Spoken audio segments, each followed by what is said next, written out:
Mesdames, Messieurs, peuple congolais, nous l'avions déjà dit, ne comptons pas sur l'extérieur pour libérer notre peuple du joug d'Ngeso, de ses forces centrifuges et des intérêts supérieurs qui ne sont que ceux du dictateur et de ses représentants au pouvoir. Donc, vous venez de voir la déclaration sur Télé Foufou ou Télé Sassou, qui n'est pas la chaîne publique congolaise, mais la chaîne de la télévision de Sassou Nguesso.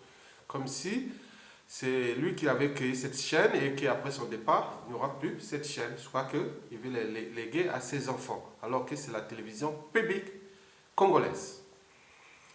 Monsieur Kafando, Michel Kafando, le représentant de l'Organisation internationale de la francophonie, vient de nous livrer une information capitale.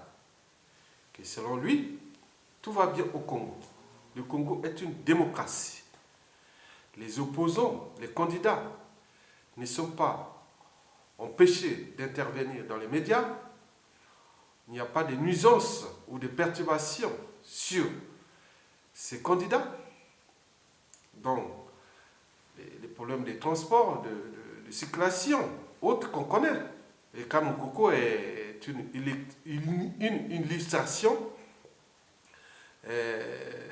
visible. Par exemple, depuis quelques jours, il n'y a plus de messages ou d'interviews du candidat Jean-Marie Michel Mokoko dans la télé nationale congolaise. Bon, pour Michel Kafando, tout va bien. Donc, je vous dis simplement, mes frères, mes chers compatriotes, battons-nous pour éjecter ce morceau de Sassou Nguesso. Ne comptons pas ni sur l'Union africaine, ni sur l'Union européenne, ni sur la France, ni sur les Nations Unies. Nous devons nous battre nous-mêmes. Voilà, à libérer notre peuple. Et c'est nos partenaires, ils viendront. Les Nations Unies, je vous ai dit que ce n'est pas l'unité des nations, c'est une mosaïque des nations.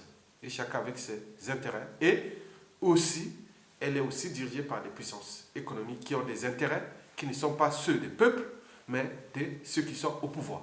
Et peut-être demain aussi au Congo, on se retrouvera dans la même situation. D'où l'enjeu d'avoir des esprits libres, la volonté politique pour déjouer ces genres d'interventions qui ne sont que là pour détruire les peuples et mettre en place des mafias qui sont là pour confisquer la citoyenneté, la volonté générale des peuples souverains. Voilà, c'est ça que je voulais dire. D'après les sources que nous sommes en possession, il me semble que les armes vont parler au Congo. Donc il y a 3 alternatives. La première, Sassou Nguesso obtempère qu'il perd l'élection, on installe une période de transition politique démocratique libre, où Sassou Nguesso ne veut pas ça, et à ce moment on rentre dans les armes vont parler, ou la troisième hypothèse, c'est-à-dire alternative, c'est-à-dire les gars de Sassou Nguesso, ils vont faire la guerre de palais et Sassou Nguesso sera neutralisé, ils vont chercher à faire un coup d'État et qui ne marchera pas parce que le peuple ne veut plus ce genre de combine. Et nous arriverons dans une situation difficile. Mais on sait bien que la France pouvait taper les poings sur la table parce que Sassou Nguesso est là, il fait son manège, et parce qu'il y a encore la France qui fait là. Bon, donc, la France fait le jeu, la diversion, plein de choses.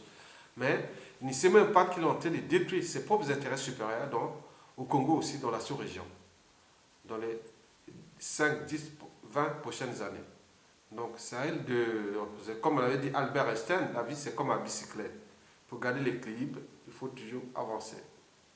Donc, on ne peut pas résoudre les mêmes crises sociopolitiques avec les mêmes modes de pensée qui ont engendré ces crises. Donc, on le sait. Donc, il faut déjouer ça. La volonté populaire, la volonté générale sera la solution. Sassou Nguesso est au Congo. Il est avec les nordistes, les sudistes, l'est, l'ouest. Il se déplace au Congo, même s'il a des mercenaires qui terrorisent en ce moment la population avec les mercenaires où on fabrique des faux rébellions, et donc ils sont en train de mettre tous les moyens pour terroriser la population pour qu'ils puissent conserver leurs intérêts et leur pouvoir politique et tyrannique. Mais ça ne se passera plus comme ça. Nous devons nous battre pour libérer le peuple souverain. Battons-nous. Il y a des enjeux qui sont ceux d'abord de la nation congolaise, mais pas ceux de l'extérieur. Voilà. Et nous, demain, c'est aussi nos partenaires. Donc, nous, on va travailler dans ce sens-là. On n'est pas des révolutionnaires sans conscience, non. On est dans le marché. Nous devons repenser d'autres modes de partenariat, de modèles économiques, des sociétés. Et tout ça, ça sera fait dans le sens de la démocratie qui va arriver. Donc, dans ce sens que je vous parle, c'est-à-dire nous devons d'abord restructurer nos forces, notre économie et nos relations partenariales. Et à ce moment-là, nous pourrons entrer véritablement dans la démocratie. Parce que nous ne pourrons plus cautionner qu'il y ait des États dictatoriaux autour de nous.